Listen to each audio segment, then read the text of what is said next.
Okay, so this is part 2 of the Tanzania and Rwanda sessions, and Richard and I have agreed on a division of labor chairing. I'll introduce, and then he'll handle the questions and answers and the conclusion of the session. By way of introduction, I only wanted to say one thing, because I think for those of you who aren't familiar with how this has evolved, this is a story of one little IGC project and how it grew. We began essentially trying to provide some relevant advice to the economics department of the Bank of Tanzania. And as the East African community began to move toward monetary union, I'm happy to say that the quality, and I would say the impact also, of the work that Chris and Steve O'Connell and others had done, Kessie, working with them from the bank side, it began to attract the attention of governors of the other central banks of the East African community. And we've found ourselves now in a situation in which we have both IGC member countries and IGC non-member countries who've requested support, and the Monetary Affairs Committee of the East African Union, which is the club of governors of the central banks, has actually formally requested support from the IGC. I'm also very happy to say, and since we were celebrating Gobin today, he would have taken particular pleasure in that we've set ourselves up in competition, or we've been asked to set ourselves up in competition with the IMF, which I think is a very good thing, because one of the hallmarks of the IGC, in addition obviously to originality and quality, is independence. And I think that is one of the aspects that's valued by our colleagues in the East African community, that the views come as views of scholars and researchers, not necessarily the official views of the international institutions. So we're very pleased with this, and Richard and I were very pleased with the idea of actually presenting work that's being done in both countries, but also as part of this larger work on the conditions at which monetary union can be achieved, and to be perfectly frank, in a world of, and I love this acronym, the PIGS, what are also the pitfalls and some of the considerations that governors may wish to present to their political authorities in thinking through the timing and realization of a monetary union. So that by way of introduction. Chris and Dick have their own way of proceeding, so I'm just going to sit down in the audience, let them take off and handle it. Analogies are always bad, but in American professional wrestling there's something called a tag team, which is one wrestler plays and then the other one plays, and they sort of tag each other to change. I suspect they have some kind of a presentation like that, so we'll see.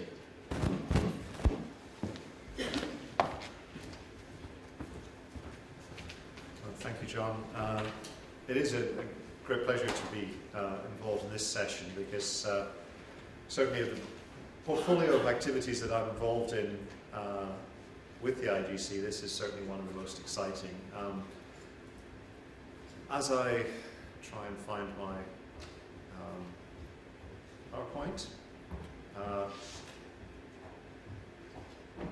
maybe somebody can help me. I will start with a story. Some of you may have read the book by David Marsh called The Euro, which is a wonderful history of the process towards European monetary union. David Marsh is a journalist, was the European editor, I think, of Financial Times. And he tells this story about a secret piece of research commissioned by Eddie George, the former governor of the Bank of England, here in London. And this was in the run-up to the big decisions about whether the UK would join EU. And he sent his well-trained young staff off to search the history of monetary unions throughout history. So he had to make a list of all the monetary unions that you could ever come across, and all those that survived without political federation. And the answer was not one. The only successful monetary unions that this group could identify were ones that were either at the time or eventually subsumed under systems of political union. And the two successful ones that he would point to, there are many others, would be the United States of America and the United Kingdom, that it took them a while, but the Scots and the English eventually got it together on monetary union, likewise in the United States. And this notion that hangs above everything that we're talking about in this whole project on towards East African monetary union. I'm not going to talk about anything to do with the kind of underlying political commitment, certainly not directly, nor, unfortunately, do we have time to talk much about detailed issues on fiscal coordination. But they clearly are the major framing issues here. There's a risk that some of what we're going to present here looks a little bit like fiddling around with the details on a project where all the action is elsewhere. I'm going to defend that at some point as I go through this, but I'll leave it till later to do so. So here's what I'm proposing we do in this tag session. I'm going to start talk a little bit about the context, the background, and maybe a word or two about initial conditions, just to set the scene. Then Dick's going to talk about a paper he's been doing for IGC Rwanda, thinking about the kind of preconditions or the kind of the real economic considerations underpinning movement towards monetary union. And then I'm going to come back and talk about a very specific piece of work that, in a sense, presupposes that monetary union will occur and possibly occur quite rapidly. And this is a piece of work that we were specifically asked to do by the governors of the 5 central banks to look at questions of how they should think about organising exchange rate policy in the transition towards monetary union. So I'm going to talk a little bit about that when I come back. But let me start by just setting the scene, because I think many of the really first order issues are not going to come out of my discussion of transitional arrangements, but will be come out of Dick's discussion of preconditions. So, background. I'll start with the picture. I hope you can see it. That, for those of you who recognise what the world is East Africa. And here are the key landmarks. And unfortunately, the very top one, the date is missing. 1948, the East African High Commission created to link these 3 British colonies of Kenya, Tanzania, and Uganda. The first EAC, as we think about it, was created in 1967 and ran for about a decade, eventually collapsing under the fundamental political inconsistencies that could go under the labels of Kenyatta, Nyerere, and Idi Amin. This is the region we're talking about, but the new East Africa community, which I'm putting down on the right-hand side as you look at it, 2001. So we're talking about something that's only a decade old. Can you turn off your microphone? Is it? That one's a problem? Okay. 2001, new East African community, created between the 3 states, Kenya, Tanzania, and Uganda, joined in 2007 by Burundi and Rwanda. Only a year ago, July 2010, the Common Market Protocol was signed. This is a single market providing for free movement not just of goods and services, but of capital and labour, or at least labour and capital eventually. And the 2 key targets that are on the horizon are the commitment at the head of state level towards monetary union by 2012, May 2012, and less precisely articulated, but a notion of political federation sometime around 2015. Okay. Question about what size this East African community might be is also an open one. The dotted line is my rough approximation of the world's newest country. We may well very soon be thinking about the East African community not as a partnership of 5, but of 6, although this is not far from a done deal. Okay. So, the key events: Customs Union in 2005, the Common Market Protocol signed in 2010, East African Monetary Union 2012. Let me just take a moment to offer some summary numbers. Unfortunately, this screen is not quite the same size as that, but I think not much is cut off. So you can see the countries on the left-hand side, And the key feature is that this is a potential monetary union of countries that consist of essentially two blocks, three roughly equal-sized, similarly wealthy countries, and two somewhat smaller and poorer countries. The smaller countries, Burundi and Rwanda. Smaller in terms of area, population, per capita income. Burundi in particular is quite an outlier in this group. This third column is actually the share of the EAC 5 GDP. So Burundi accounts for less than 2% of the total GDP of the East African community at official exchange rates. It's dominated by Kenya, and Kenya and Tanzania together, 60% of the region.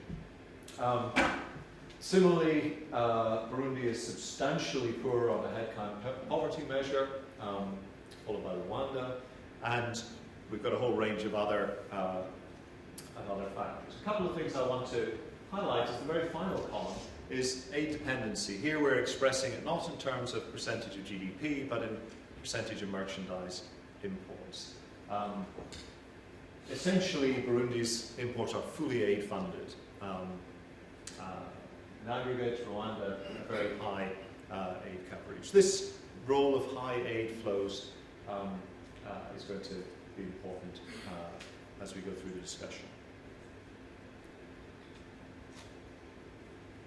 If you read the documentation on the monetary union, the anticipated benefits that are articulated in various policy documents and press releases, etc., would highlight 3 or 4 key features. The elimination of intra-union exchange risk in trade and finance, the creation of a larger, more competitive market, making it more attractive not just for domestic producers, but also for FDI, the implied gains in coordinated economic management, and potential political benefits, the creation of a political mass that is larger and perhaps generates some synergy relative to the status of individual countries. I'll just very briefly touch on a couple of these characteristics about the region before handing over to Dick. I think most things are interregional trade. As a monetary union, a potential monetary union, as a customs union, one of the features of the East African region is the relatively low shares of interregional trade and total trade. So we've got 2 graphs here. The one on the left-hand side is exports to the EAC 5 as a ratio of total exports, and imports as a share of total imports. The export shares are, the median export share around about 20% of total trade is with the region. That's extremely low on the export side for Rwanda and indeed Tanzania, reflecting the structure of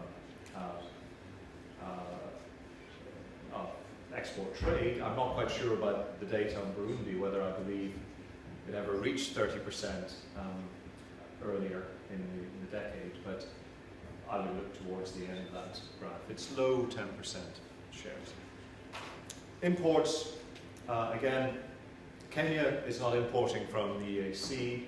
Tanzania, virtually nothing from the rest of the region, much more so in the landlocked countries in the hinterland, Uganda, Rwanda, and Burundi, but even then, the share of EAC origin imports and total imports is relatively low. Second point is potentially a very different picture on the capital account, on the nature of capital flows. Burundi and Rwanda are still significantly more aid dependent than Uganda and Tanzania on the one hand, and Kenya in particular. Kenya's aid to GDP share is 2 or 3%. Uganda and Tanzania around about 10%, and we see Burundi as as a post-conflict country with a very high aid share. This is share of GNI, this is not total expenditure. The other issue that is not present but is likely to be a very important real factor in thinking about monetary union in this region is the rapidly changing picture of natural resource dependence. Especially if the EAC is expanded to include South Sudan. And within this potential monetary union, we're looking at, in a static sense, two potentially major oil producing countries in the north, that's Uganda and Southern Sudan, if we writ large, Tanzania and Kenya in the south and east that are obviously net importers of natural resources, of oil in particular, and similarly Rwanda, Burundi. This is changing quickly though, because all 5 countries are investing heavily in exploration activities, and the evidence would be that there is substantial natural resource endowments across the region as a whole. So how the dynamics of natural resource discovery play out with the development of monetary union, I think it's going to be a very interesting set of issues to look at. Let me move on. I'll show you one little thing, and then I'm going to just wrap up really quickly. This is the East African. It's actually on a special issue from January of this year. I don't want to draw your attention to Birth of a Nation here. What I'm interested in is up at the top here, the price of the new African. So Kenya, Tanzania and Uganda in 1966 had the East African shilling trading at par. And so today the East African newspaper sells for 60 Kenyan shillings, 1,000 Tanzanian shillings and 1,500 Ugandan shillings. Had PPP been preserved in this monetary union, those numbers should all have been exactly the same. There's been a lot of divergence in the last 40 years, but the interesting point about it is that the divergence now is substantially reduced relative to 2, 3 or 4 decades ago. So here's a couple of plots. These are the 4 countries minus Kenya, their inflation rates relative to Kenya's, and in the next slide, their nominal exchange rate movements relative to Kenya. So what we've done, just to keep it on a single graph, is to re-normalize the data in 1990. So we see this very rapid divergence in the 1980s that driving these big differences in price levels measured in local terms. And then renormalizing it in 1990. And the key thing is that the last decade or so has seen, relatively speaking, significant movements towards a degree of convergence. So, part 2, making it happen, and this is I think this is my last slide here. The last 2 slides that I'm going to talk about. So in May 2010, about 15 months ago, the Monetary Affairs Committee of the East African Commission put together an action plan, how to study the transition to monetary union. And the big design issues were allocated through a range of collaborating research partners. The first, what would a post-union monetary framework look like? This was to be carried out by the Central Bank of Kenya and the International Monetary Fund. What would exchange rate arrangements during the transition look like? That's Bank of Tanzania and ourselves. What are the convergence criteria for the transition period and during the union? This is essentially the Maastricht Treaty and the Growth and Stability Pact, Bank of Uganda and IMF. The governors stepped away from sort of asking the fundamental question of whether this is an optimal currency area. In a sense, this is all conditioned on a view that says a political commitment has been made towards monetary union. What do we need to do, the central bank governors, at least in our domain, to move towards that? In principle, there is a parallel fiscal affairs committee that is working on the appropriate set of fiscal coordination and convergence criteria. The worrying fact is that the Monetary Affairs Committee has met many, many times since May 2010, and the Fiscal Affairs Committee has not met once. And as we know, the one thing about monetary union is that it's not about money. It's about fiscal coordination and political union. The guiding framework is a very influential paper written by the ECB, the European Central Bank, which was commissioned in 2009. And the governor said, well, how do we do it? And it's no great surprise that the ECB came back with a very long report that said, do it like us. And so the ECB report is essentially a blueprint that says, here's how to create a single central bank and a monetary union. And this is the model. It's the European model. A lot of this research program that is built up around the MAC, the Monetary Affairs Committee, is essentially a story about challenging that central ECB report, about thinking on how you might translate many of the issues that are touched on in the ECB report into the reality of East Africa. It would be nice to go and look for lots of other models, but A, Eddie George tells us there aren't any successful ones, and B, those that you might think you would look at are actually very specific. The CFA zone, the RAND monetary area, they're not freely entered into monetary unions amongst equals. They're legacy institutions that reflect many of the political and indeed colonial era arrangements on monetary coordination. So the CFA zone is a monetary union, but it's one with a very important external anchor and guarantee mechanism built into it. The RAND monetary area is not a union amongst equals. It's a very large economy, South Africa, and a small number of fleas that hang around it, to be honest. The size of Swaziland, Lesotho, and Namibia relative to South Africa is absolutely tiny, so it's not a model. There is some similar work in the Gulf Cooperation Council, and indeed the GCC are working to a blueprint written by exactly the same people who wrote the ECB report for the East African Community. Okay, I am going to stop here in the interest of time.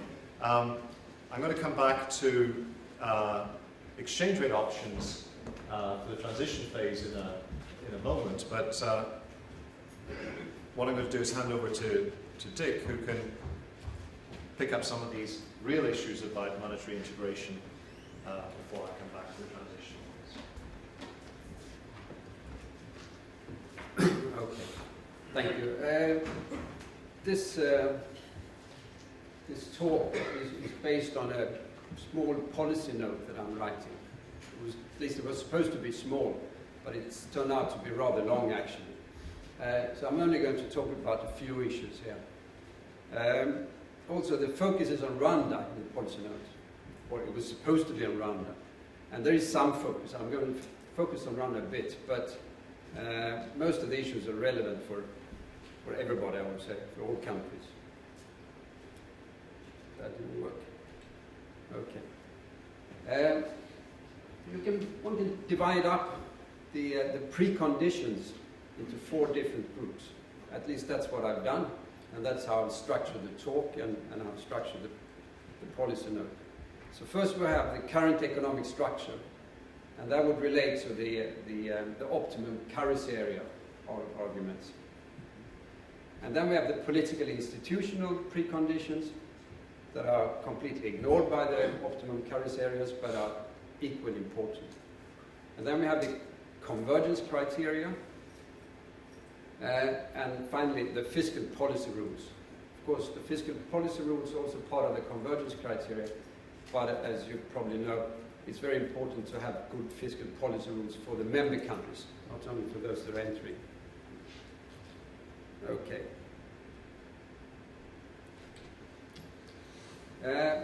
So, current economic structure. First I'm going to focus on monetary stability and asymmetric shocks. Actually, the question addressed in this literature and the OCI literature is it worthwhile to eliminate exchange rate fluctuations, when the cost is losing the power to use monetary and exchange rate policy. Where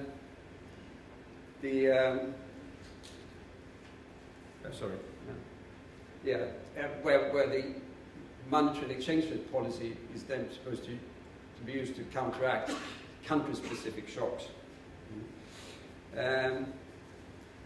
That's the question, where exchange rate policy fluctuations are of course important if there is a lot of trade. It's important this is a very narrow question, and the focus is very narrow actually.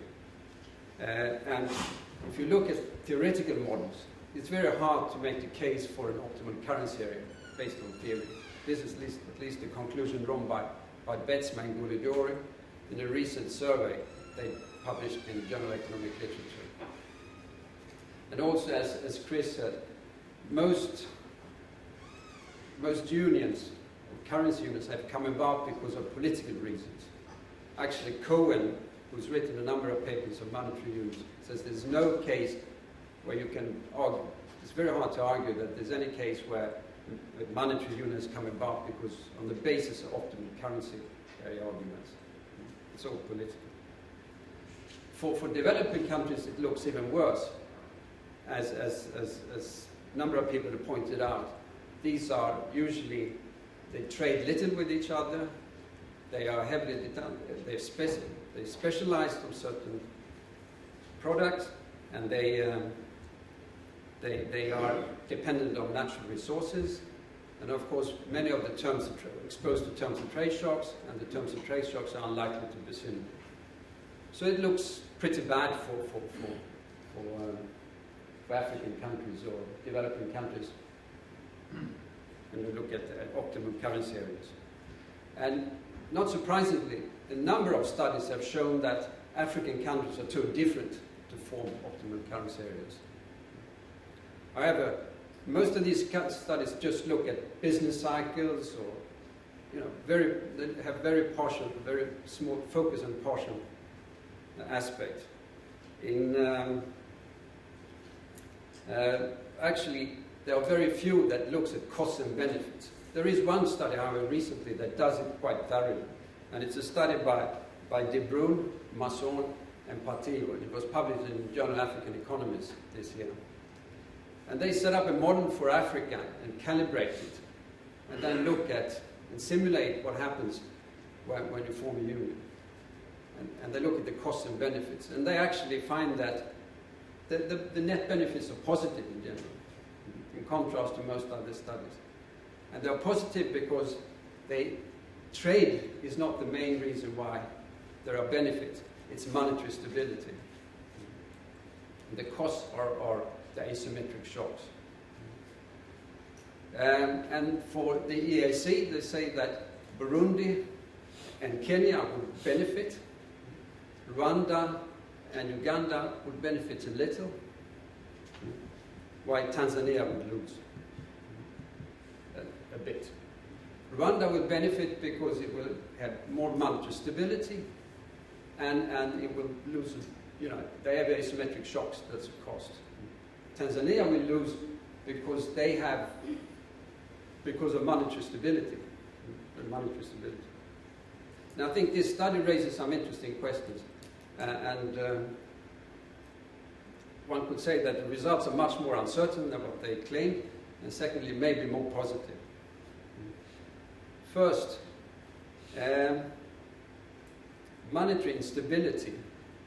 I haven't measured it, I haven't tested it, but if you look at the rate of change of the money stock or inflation, for instance, you get a picture like this. Sure, Tanzania has somewhat lower inflation on average, it's a bit more stable. Rwanda is not much worse than the others. But is it really the case that a monetary union should sort of adopt a policy that is more or less, that is slightly worse than Tanzania? You would think that the result would be something much better than Tanzania.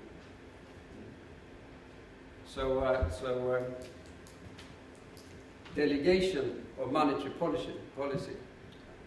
Keep on. I think you should expect that it would do better than it would be better than Tanzania. And actually, there's been an argument for a long time that countries with weak monetary policy should delegate it. There's a caveat here, of course, that even if this doesn't look fantastic, it's not a thorough investigation of monetary stability. But anyway, we know that all these countries have IMF stabilization programs, and that imposes discipline. So we don't really know what it would have looked like without IMF. So, well, at least but I think you could expect that delegation of monetary policy should lead to more monetary stability than in Tanzania. Okay, the other aspect of the analysis of the study is that asymmetric shocks. And here there are a number of issues one can discuss.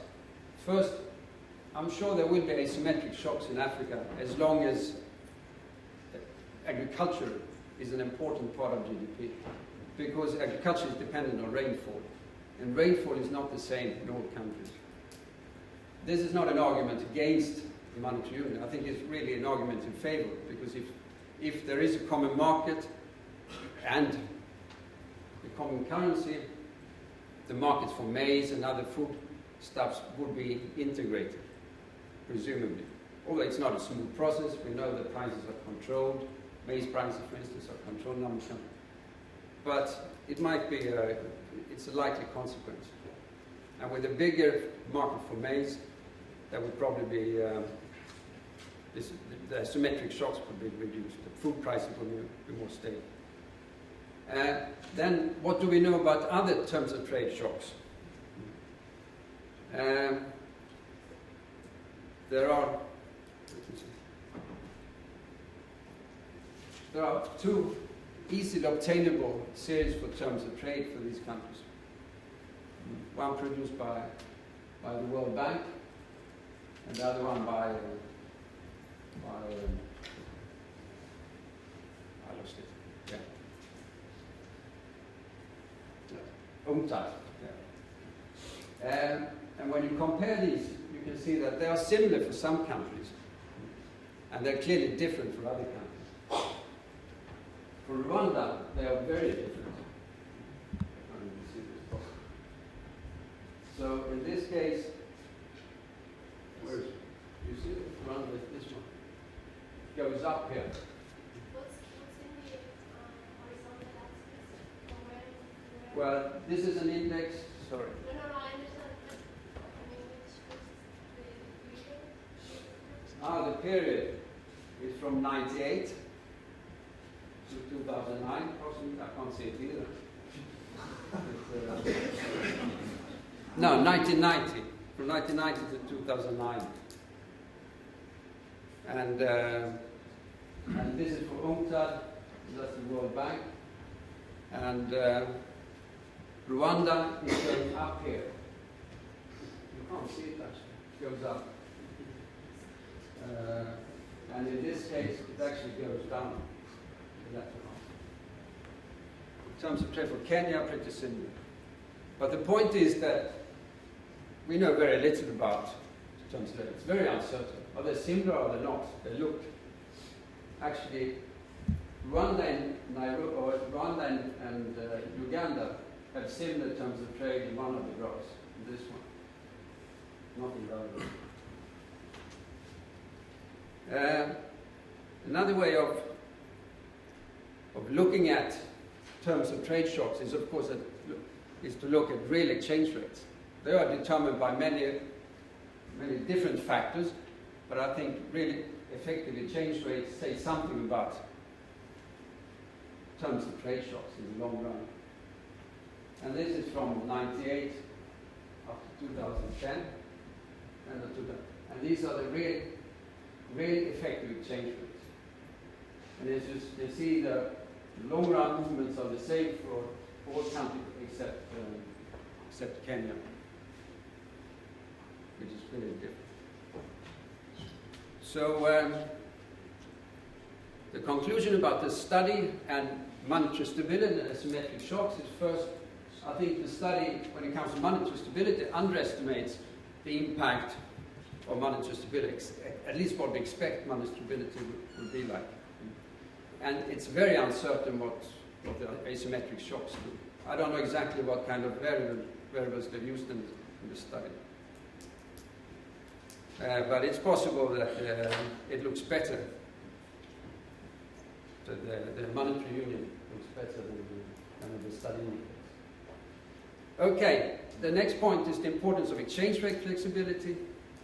If there are asymmetric shocks, it's good if you have exchange rates, flexible exchange rates that adjust for these, and it would be bad if you join the monetary union. But I'm not certain that exchange rate flexibility, at least in Rwanda, is very important, or in some of the other African countries. We know from econometric studies that inflation usually reacts strongly to change in exchange rate. And it's the real exchange rate that matters. So if you devalue, inflation goes up. And in principle, you can only affect the real exchange rate in the short run and the medium run. And take the case of Rwanda, that exports coffee, tea, minerals. That's about 70% of the exports. A devaluation would probably have a minor impact in the medium run, short and medium run. It takes 3-4 years after you plant a new coffee plant before you can export it. And also import. I mean, the sector, the import competing sector is probably quite small, is quite small. But then, of course, if you want to use exchange rate policy for diversification, for instance, Daniel Roderick has argued strongly that you should have an undervalued exchange rate, and maybe it's easier to have it if you actually can manipulate your exchange rate. Well, then maybe it has some importance. I put a question mark there because it's definitely not certain what the role is. Okay. 3 other important aspects. One is trade integration and regional trade integration. As Chris said, there's very little trade among the countries. But in the case of Rwanda, I think a monetary union together with a common market could be very important. It could be, Switzerland is in the middle of Europe, but still it's a very developed country. Rwanda is a landlocked country with a similar situation in some sense. So increased trade could have a strong impact, or increased openness. It could be particularly important for exports. Let me see.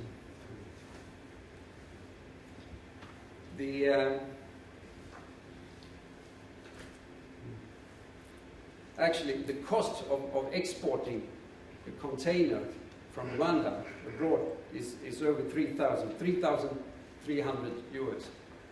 And importing a container is close to 5,000. It takes 35 days. A common market, improved infrastructure, etc., would probably reduce these costs enormously and improve terms of trade for Rwanda. It's the same thing for Uganda and other countries. This is not an easy process either, but it's obvious that there are large non-trade barriers now. Trucks have to wait for days at the border. They can be removed within the monetary union. Of course, one could say that it's enough to have a common market. You don't need a common currency. But I think politically, it's probably a different thing if you are in a monetary union. And I'll come back to this a bit later. Okay. Financial integration is another aspect. To be able to carry out monetary policy, there has to be financial integration among the member countries, of course. Perfect capital mobility, whatever you want. And that can have a strong beneficial impact if suddenly you have, banks can act in all the countries. It could be have a strong impact on Rwanda, which, if you noticed on the graph that Chris showed, that M2 divided by GDP was lowest in Rwanda. Actually, there are several indicators of financial depth, etc., that show that Rwanda is the country with least developed financial sector, although it's Burundi, I would say. So it could be important. It could be regional integration, financial integration could increase the availability of capital, reduce the cost of capital, increase competition. It could also attract capital inflows from abroad, international capital inflows. And there are studies showing that sort of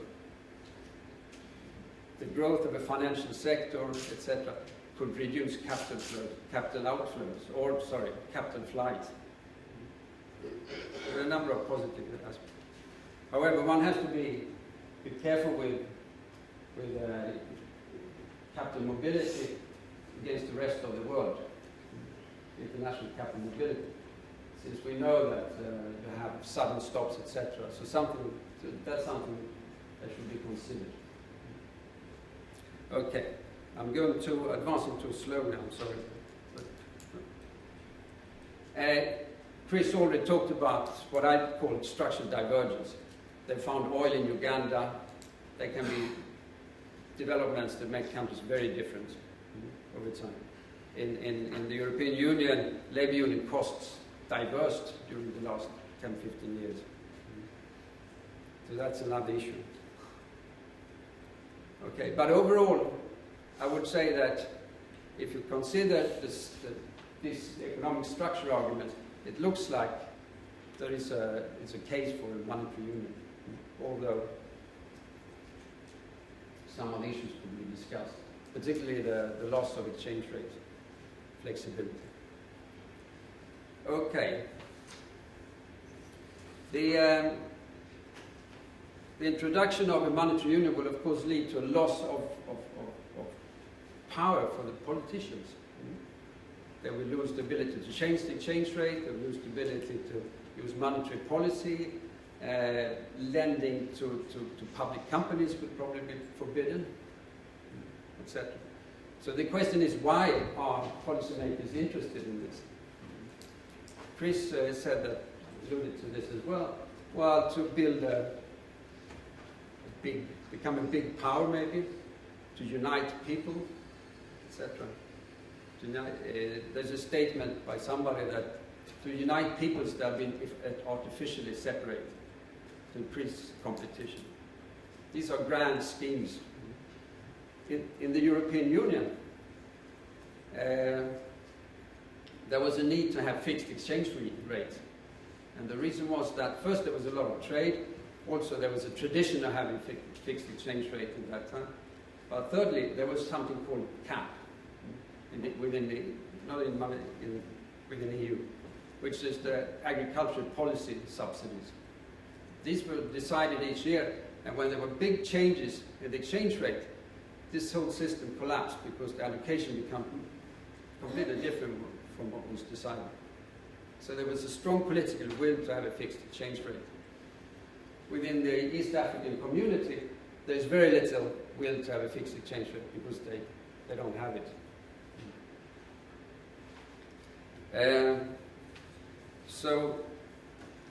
And moreover, historically, as Chris also mentioned, most of the unions have actually been preceded by some sort of political integration. And there are only 3 unions, well, apart from the European EMU, there are only 3 unions that really can be called unions. The two in Africa and the Eastern Caribbean's currency union. So one problem here is when policymakers face day-to-day decisions that are in a very short run, in a very cost for companies or other people, it's probably hard to have this vision of this grand vision. So there is a big need for supranational institutions. And a supranational institution is an institution that can take decisions. It's common that holds in all the countries.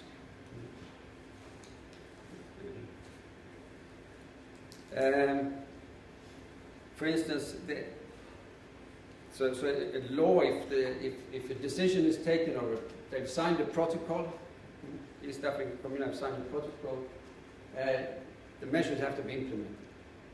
Today, there are a number of institutions within the European or the East African Community. You have the Council of Ministers, you have the East African Legislative Assembly, the East African Court of Justice.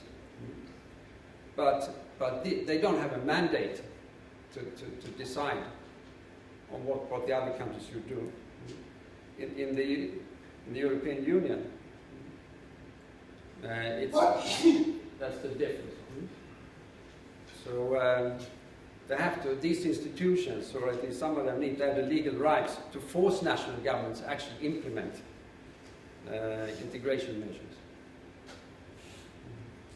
And there are already signs that show that some of these decisions taken, for instance, the customs union and the common market, are not being implemented as expected because of pressure from companies, for instance.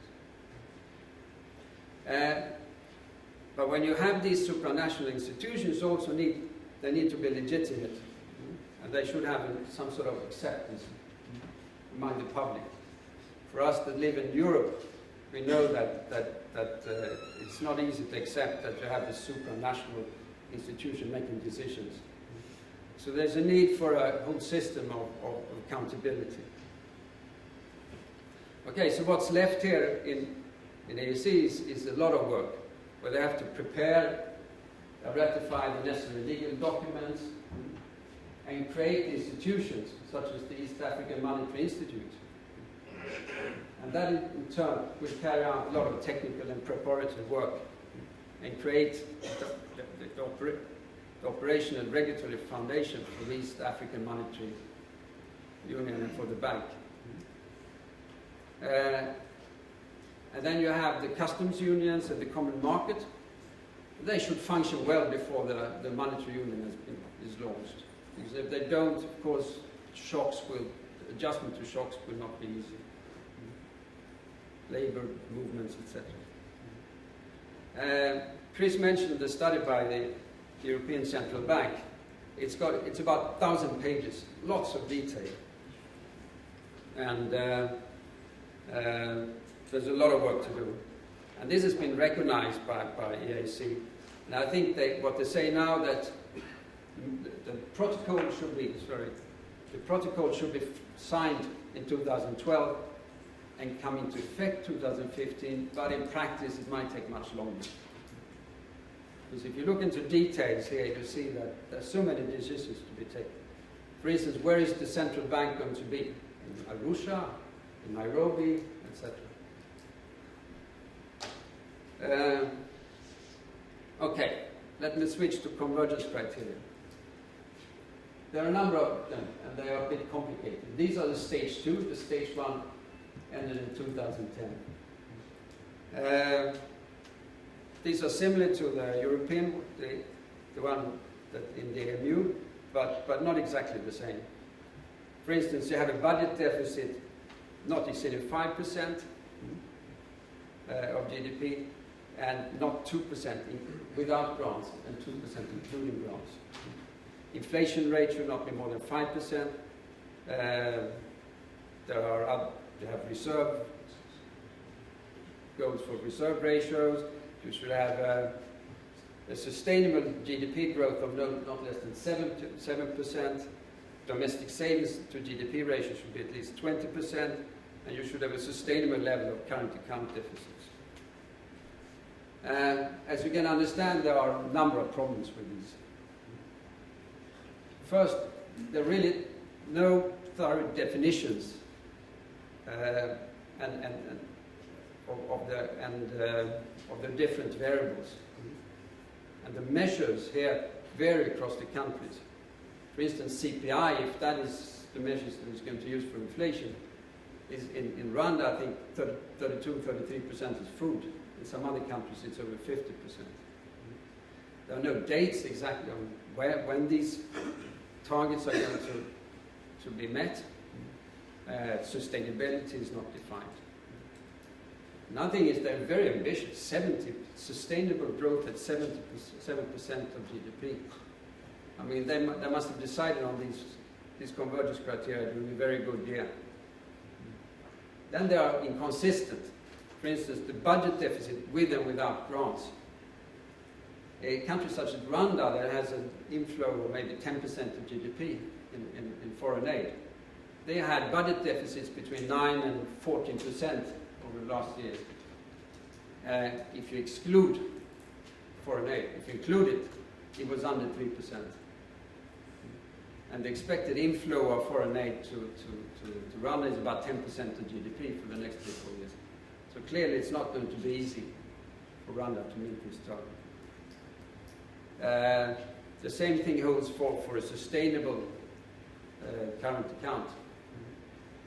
If so much is financed, I think you had a number, 60% of imports were financed by foreign aid. I mean, how should it be sustainable without foreign aid? It just doesn't work. Another problem that they have to address is that they look at absolute levels, for instance, absolute level of inflation. In the European Union, it's the relative level, 1.5% away from the best performers. And that's really what matters when you start the union. Now all countries have rising inflation rates. Some are in 15, 16, and some are around as close to 10%, 8, 9. So it's the difference that matters when you enter the union, of course. Then we have the criterion for the for the exchange rate. Chris is going to talk about this, but I just mentioned that there was one criterion for the real exchange rate in stage 1. There's nothing about exchange rate in stage 2. And of course, it's important to enter the union with adequate exchange rates. And I should mention that I think even with more or less correct exchange rate, there will be problems. In most European countries, companies increase prices, shops increase prices after the conversion. And there was a lot of discontent in many countries. They probably exploited money illusion, and they thought they could exploit it. Then you saw a decline in prices over time. And I don't know if any Italians were here, but I know Italians are still upset about this. So there is some risk for costly short-run adjustment. And anyway, the key issue here, I think, maybe I should say that all these convergence criteria have been criticized by a number of people, and they can be discussed. And I think the key issue is really that you have some credibility in the new monetary policy framework. Because after all, after being in the union, you will have similar inflation rates. And it's quite tricky to reach many of the targets. But of course, it's good if you have a decent budget deficit is small, etc., when you enter union, so you have some scope for using fiscal policy. Just, I'm trying to do fiscal policy rules briefly. I notice I'm taking too much time. Okay, this is probably the most important problem. Well, one of two important problems for the monetary union. And of course, the issue here is the free rider problem. You have an externality, and without rules, fiscal policy would be too expansionary. And there are a number of reasons for this, but I'm not going to mention them here, but you can see. And you can split up the cause into different components. This has been a controversial issue also, but I don't think it is any longer. Well, the controversial issue was, should there be fiscal policy rules? The study by Betzman-Golidori in the Review Economics, Journal of Economic Literature concludes that theoretically there is definitely rationale for fiscal constraints. There is also a number of papers by De Grauer that shows what he calls a fragility of a monetary union. And this is due to the problem that, well, not a problem, the fact that countries in the monetary union, they borrow money in a currency they don't control. And what's happened, it's easy to compare Spain and UK and see the problem with this. Spain and UK had more or less the same public debts, the same budget deficits in early 2011. Now Spain has much higher interest rates, while the UK has pretty low interest rates. What happens is that if there is suddenly investors start suspecting that things are not very well, you're having slightly big, the debt is slightly too big. The country is not insolvent in any way, Spain is not insolvent, nor UK, and they start selling, there's some speculation, they start selling the bonds. If they sell Spanish government bonds, they will probably buy German government bonds. That's what they seem to have done. So the interest rates on German bonds go down, and the interest rates on Spanish bonds go up. In the UK, this has not happened, because if you sell UK bonds, well, if you want to invest in another country, you have to buy pounds. So the exchange rate goes down, but the money stays in the country. So there's not a drain on liquidity, which is happening in Spain. And this money that stays, some investors might buy UK, British bonds also, or not. Or in case they don't, you can always use expansion monetary policy to raise inflation. And then on top of that, you have a depreciation of the radical depreciation of the pound, which means that demand is going up. So growth rate differs a lot in Spain and the UK, partly because of this.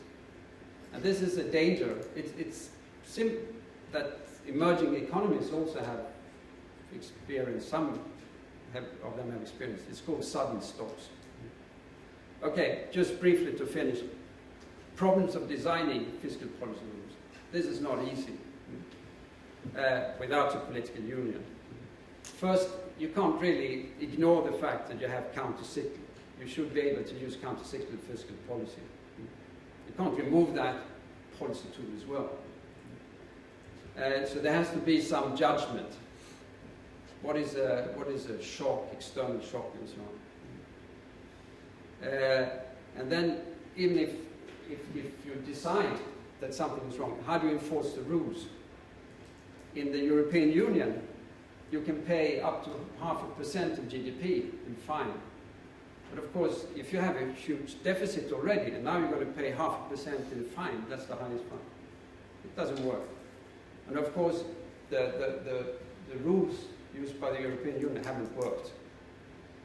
There was an incident in the beginning of 2000 when Germany and France overrun. They had budget deficits that were too big. And the European Commission complained, but the Council of Ministers, they ignored this. And now they all have too big budget deficits and too large debts. So it's difficult to enforce the rules. There are a number of suggestions now on how to solve this problem. Some argue that it should be mechanic sanctions. It shouldn't be the countries themselves that decide whether they should impose or not. There should be a stabilization fund, like the IMF, that helps countries in problems. But they should then be forced to implement, to adjust. There can be joint issues of bonds that are backed by all the countries. This is discussed in the European Union now. But the original idea is that if the limit of your public debt is 60%, so you can borrow up to 60% of GDP using these new euro bonds, and then we have a fairly low interest rate. And after that, you switch your own bonds, and then interest rates shoot up, and it becomes really clear that you have to do something. It becomes very costly. The problem with this approach is, of course, that interest rates on average will go up in the Union. So it will be costly for Germany and some others. There can also be national rules of a balanced budget over the business cycle. This is discussed as well. You can even go further and have independent fiscal policy authority. Okay, so just briefly wrap up. I think there are many potentially positive effects of a monetary union, particularly for Rwanda as a small landlocked country. It should benefit. But of course there are major risks. The political will is really a major risk. and it might be lacking in practice. It's one thing saying that you will have union, it's another thing deciding when companies are complaining. So there could be inadequate implementation and a weak central bank. There can also be short-run costs that generate a lot of public protests and so on. Another problem that I haven't discussed here, but that should be mentioned, that if you have large political changes or upheavals, what happens then? I tried to see what's happened in the West African Monetary Union after the problems in the Ivory Coast, and I know that there was a discussion first where the union would not give money to Gbagbo, and he had decided to print his own money, but he was toppled before that, I think. And then, of course, you have the cost of exchange rate flexibility. A lot of work to be done before the union can be formed. If you read these documents, you realize that this is not done overnight. Well, it seems unlikely that there will be a working union in 2015. Okay, thank you.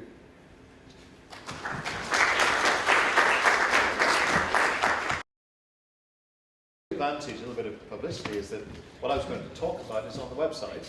It's an IGC paper on the website, and it looks at a number of transitional arrangements in the convergence path towards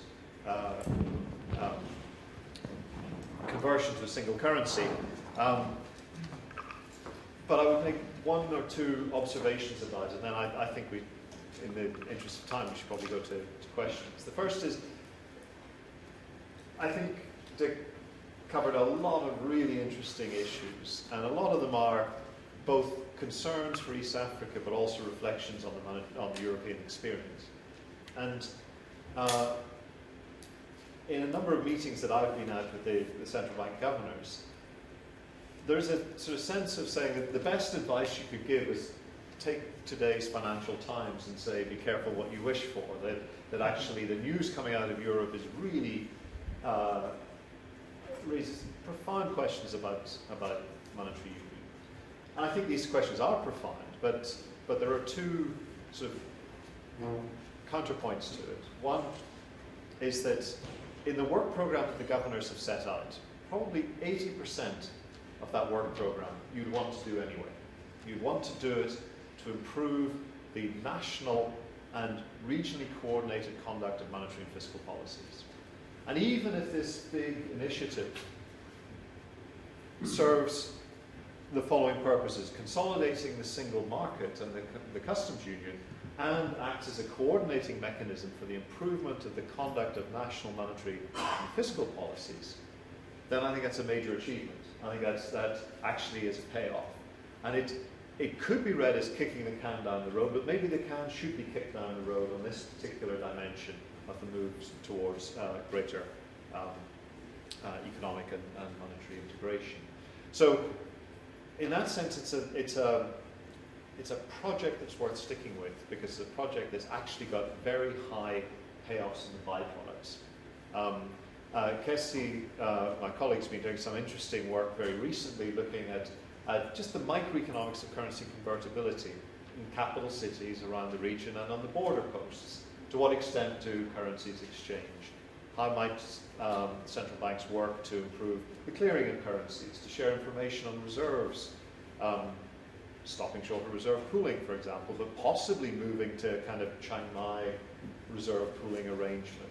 There's work on information systems, legal systems, cross-border property rights, a whole range of stuff that's coming out of this project that ultimately doesn't depend on the unification of exchange rates. In that sense, I think it's a really important project, and one that the IGC, I think, should be very pleased to be involved in, because it's got an awful lot of very positive payoffs.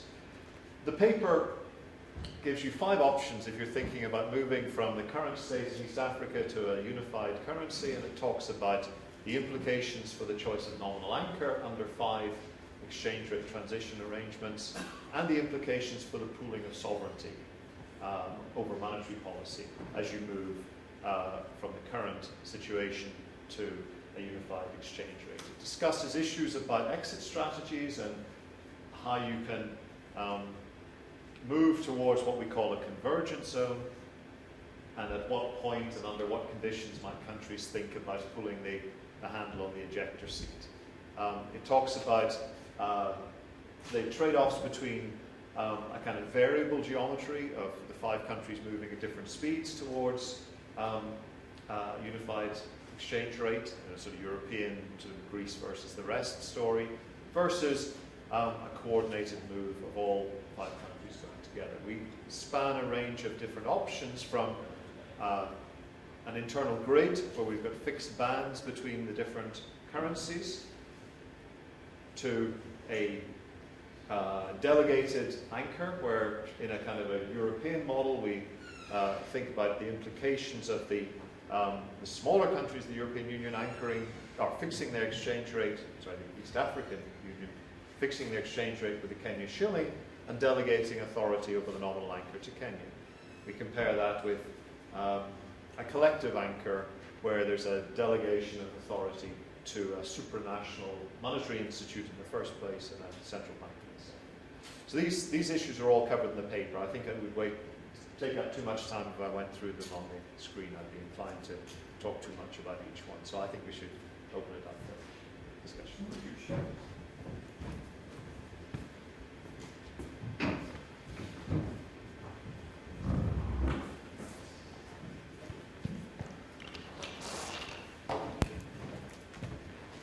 In our tandem arrangement here that John and I worked out, I'm supposed to chair this part of the discussion, the questions and answers, so I look forward to your questions and answers. I have 2 questions, however. Maybe I'll abuse my privilege accorded to me by John that I think are relevant. First of all, what is the cost of failure, of premature movement towards monetary union? Do we have experiences in all of the several cases that were outlined? The political costs, the cost for trade integration, and so forth. The second question has to do, and it builds a lot on what Chris just said, which actually relates very much to what Dick said, which is, yeah, there's a lot of different options out there.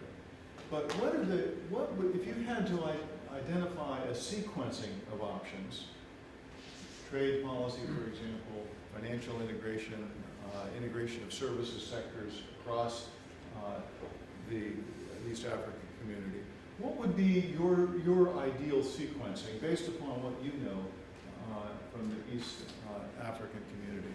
And I say that by way of thinking about, and this goes to your last point, Chris, that a number of the benefits that Dick so wisely, I think, pointed to from the monetary union require that these other things be in place, right? If you want to deal with asymmetric trade shocks, well, you've got to have trade integration, and that helps a lot, or financial integration.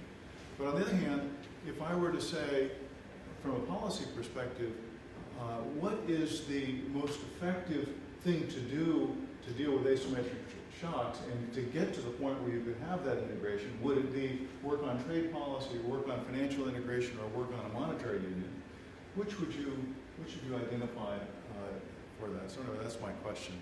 Maybe should we just leave that there for a moment and we'll take some real questions from the audience? Can we take a couple questions from the audience? Yeah, please. Can you identify yourself? You know, we haven't had this custom in the IGC, and I think, it would be amusing to do that. Well, good afternoon. My name is Eric Ortega. I'm from Mexico. And perhaps about the risk, I don't know if you consider that maybe, well, the most benefit will be Rwanda, and it's like pegging, if it's valid to consider that, well, it will be pegging the money with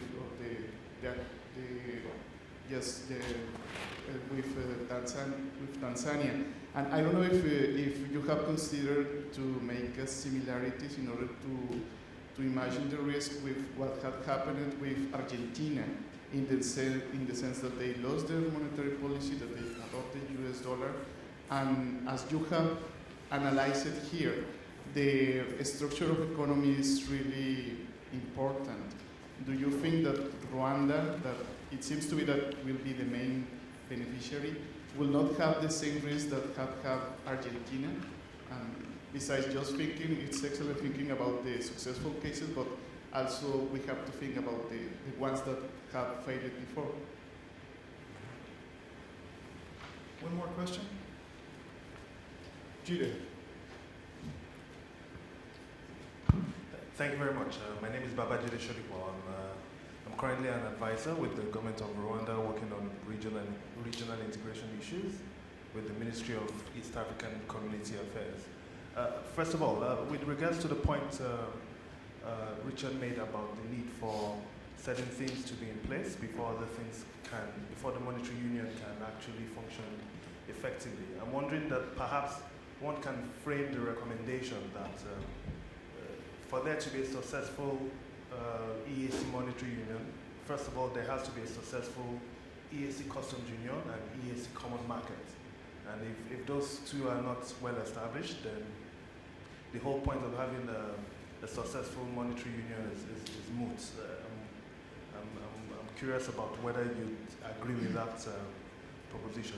Then secondly, I think it may be easy to gloss over the institutional issues and focus on the technical issues. But what will be one of the main challenges are institutional issues.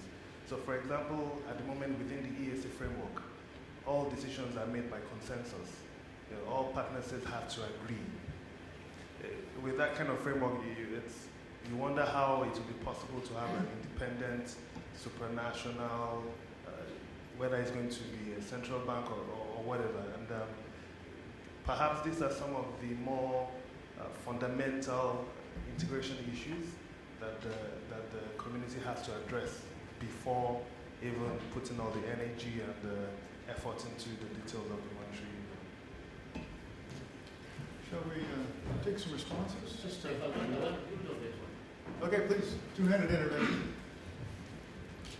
Yes, I'm Mugisha from Tanzania, and if I can build on the suggestion or the question that has just been put forward is, since really the problem we have here is the inability of individual countries to cope with challenges that come from monetary union to the management of their own internal affairs, internal issues. Would you suggest to them that maybe since the countries are already committed to eventually moving to a political federation, that actually they should start working on the integration of their political systems and maybe get to a political federation, and then from there come back to the monetary union issues, because then you will have a political framework that is responsible for responding to all the social, political, and economic challenges that show up in whatever corner of the East African region.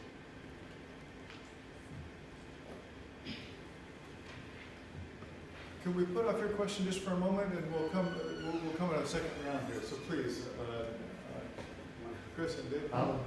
Let me start with a few observations. I think I don't think there's an awful lot of disagreement in the room about issues of sequencing what really matters for successful monetary union. You asked about the cost of failure. Well, there is a failure in that region. The cost of failure is the collapse of the EAC in 1977. And are we looking at a decade, 2 decades of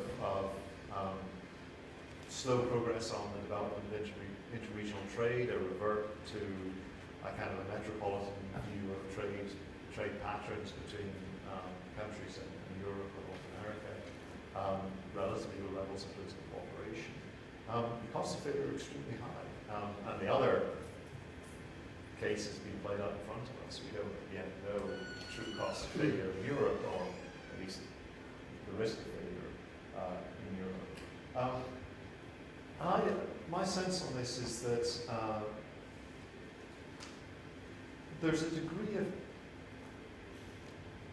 disengagement or unreality in the debate about monetary union, because the true nature of it is it's a political decision where at some point political leaders have to come face to face with yielding sovereignty.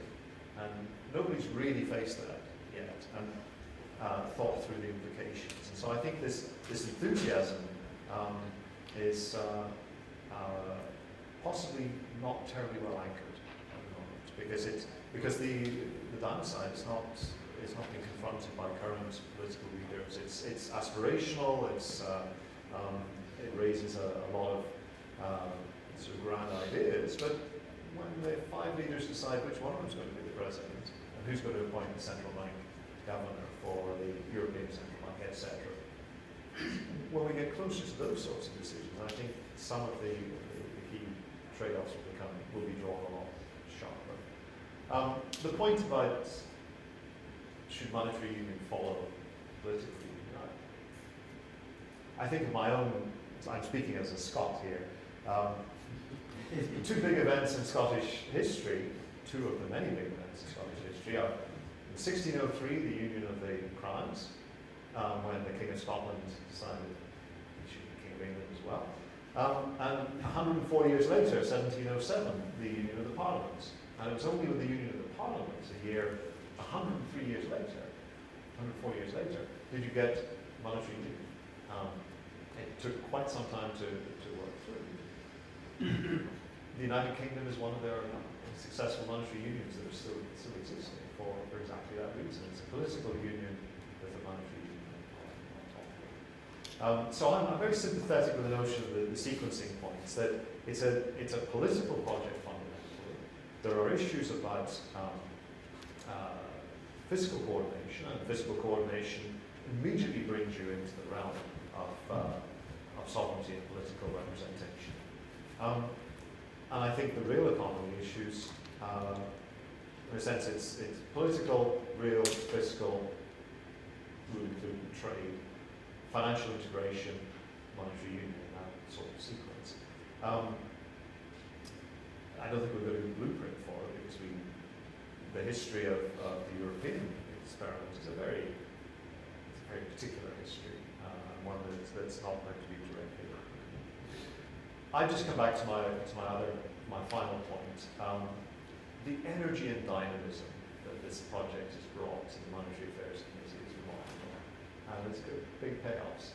And I'm quite happy for lots of people to talk in very general terms about monetary union, in a fairly certain knowledge that it's not going to happen, but it's going to mobilize coordinated behavior on a number of different dimensions that I think, for which I think the payoff will be high. So that doesn't answer any questions or anything. So I'm going to pass over to, I think I'm going to pass to. Well, the cost of failure, I think it depends on why the union fails. I must confess I haven't thought about it much. But of course, if it's a situation like in Europe, it can be enormously costly. But then if one country leaves, or if there's a political crisis, and one country decides to print their own money, as in the old EAC, maybe it's not that costly. I don't know exactly what happened at that time, but I don't think it's hard to separate the monetary union with all the other policies and so on. The sequence, well, I think the sequence you mentioned is of course ideal. There should be customs union. It's not working well. It's still not working well. There are a lot of non-trade barriers, non-tariff barriers, and the common market first. And there is obviously resistance. There is an evaluation of a standardization project run by the Germans, and it was recently published by EAC, and they're very clear that policymakers they're cooperative and they want to implement these changes, but they meet resistance from companies, and they give in, and the EAC has no clout. That's what they say. And that's what the EAC needs to be much stronger. Argentina, after that was a very different situation because Brazil devalued. In this case, all the countries here will have the same. There won't be any devaluation. Then I agree with you. I'm not sure if I said anything that contradicted what you said. I think there should be a customs union and a common market first. when it comes to the consensus, that's how it works in the European Union. There has to be a consensus.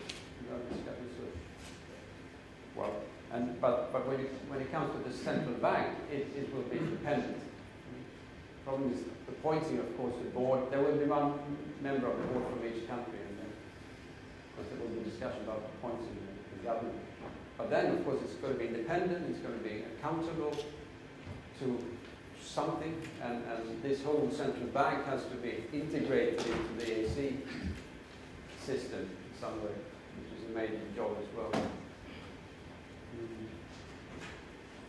Okay, I also think the political confederation, that's so far in the future. I mean, actually, in the European Union, if you let people vote, they quite often vote no for any change. That's a fact. So in general, the politicians don't want to have a vote. You can just imagine what would happen if the Germans would vote about what to do with Greece. So actually, there was the chief whip in Germany was on the news yesterday, and he said that in a situation like this, we politicians have to decide. We can't listen to the public, to the people. We decide and we do what we think is the best. But in Sweden, where I come from, there's opposition to the European Union all the time, and we actually joined the Union by, it was just a very crisis, and the government decided that we should join. We were informed by the Minister of Finance at the meeting where he listed a number of things we would do. And many of the leading politicians in the Social Democratic Party that was in power, that they didn't know about this. So it was approved. So these unions are not that popular. Okay, I'm sorry, I probably haven't asked some of the questions. We have another couple of questions, please. Thank you very much. My name is Olu Adegaye from Nigeria. I was wondering if the panelists can advise on certain benchmarks, apart from, before you get to all these technical requirements, the purpose of money is to facilitate exchange. If as of now, intra-regional trade within a particular, intending monetary union is low, we need to first of all start talking about establishing certain benchmarks, which then make it easy for politicians, for policymakers, whoever has responsibility to justify the tension of the union even when there is crisis. For example, in the context of the Euro area, for example, if the intra-regional trade was not really high as a point of total trade with the rest of the world, I'm sure it would have been easier for them to say, okay, look, what are we gaining anyway? But the fact that it's high is one factor that is like blue. Now, if you then relate that to what happens in the ASEAN region, where the international trade is quite high also, but they're not moving in that direction. What is it that is stopping them from moving in the direction of monetary union in that region? And what is it that is propelling this type of movement in our part of the world? Are there insights that we can get from there so that we can then see how durable this argument could be if we get there eventually? I know that 2015 may not be viable, but we will get there. But when we get there, what will they really do? Thank you. Other questions? Musoni was next, and then we'll take this question here, and then a question far back. Yes. Thank you. In the study quoted by Greval, it was suggested that I think Burundi and Kenya would gain a lot. Uganda and Rwanda would gain a little, and even Tanzania will lose. If the current studies on EAC reach the same conclusion, I wonder what will be the incentive which will find beside the losing countries to enter the union, because they are expected to pay a high price. Will they have a compensation Or what are the other incentives for them to enter the union? This gentleman here.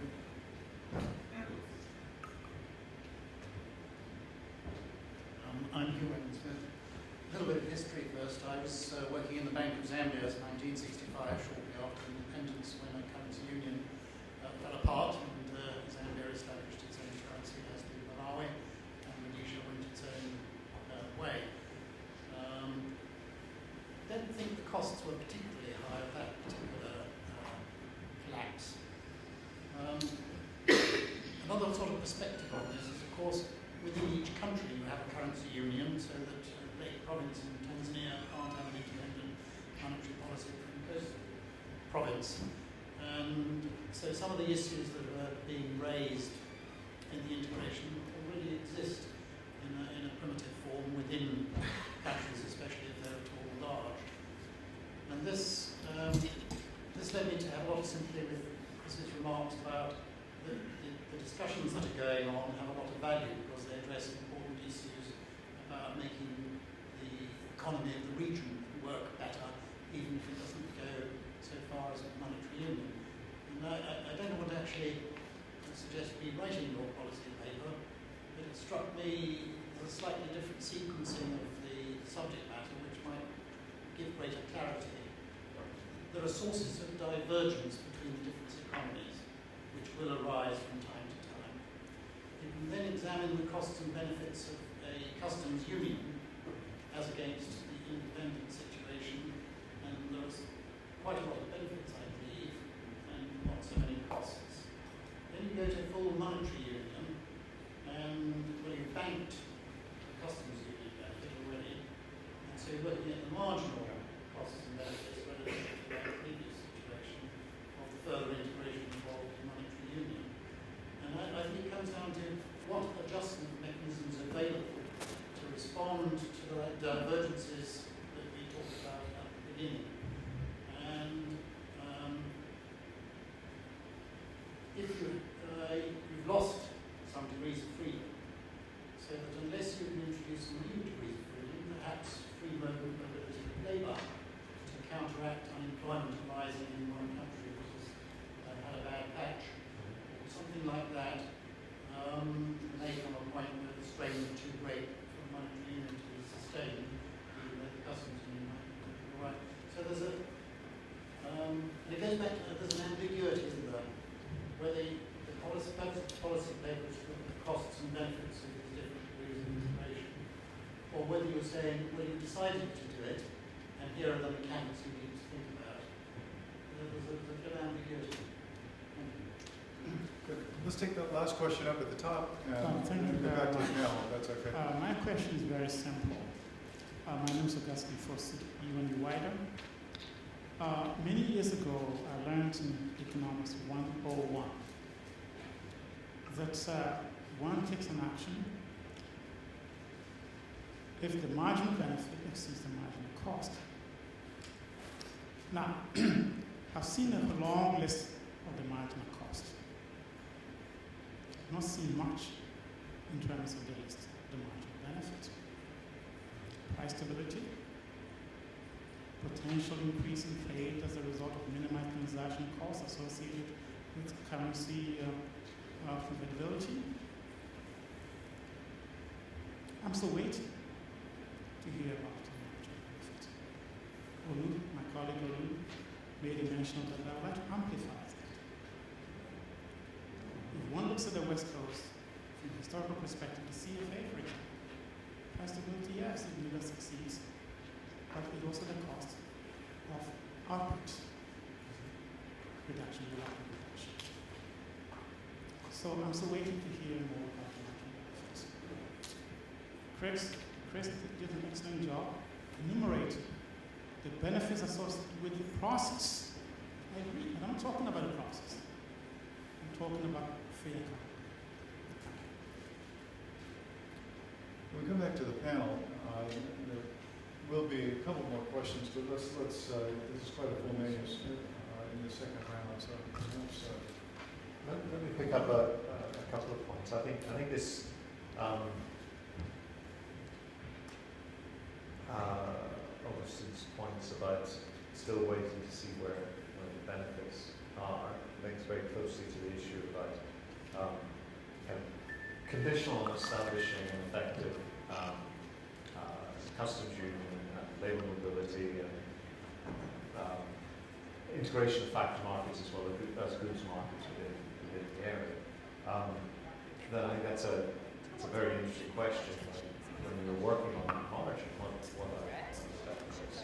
But in the list that I mentioned, there is a size benefit that I don't think, we're dealing with very small countries, with very small domestic markets.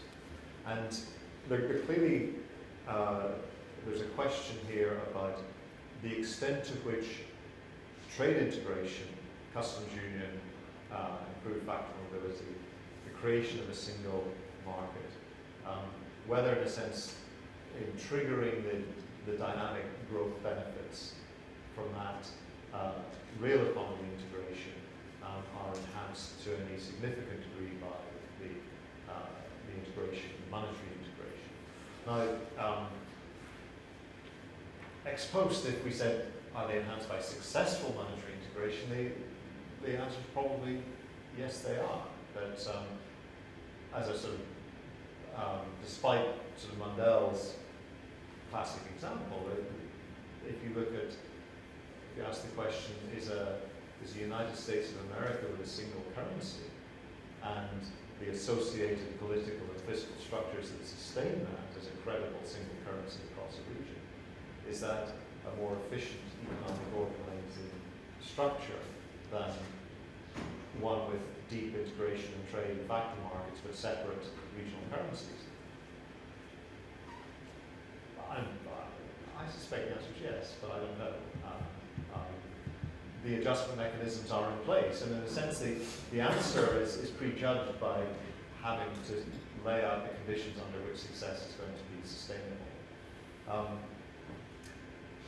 And that links to the second point about you said this monetary integration probably exists in large, spatially dispersed societies where you've got one exchange rate for different regions. Well, why does it work? It works if you've got the political and fiscal instruments to make it work. The mobility of factors within the country and the political legitimacy of taxing one area to pay for the other in the short run and on a dynamic sense. So it just keeps going back to the same point that if you don't have that political integration, you don't have the legitimacy to use those instruments, then it's not obvious what's on the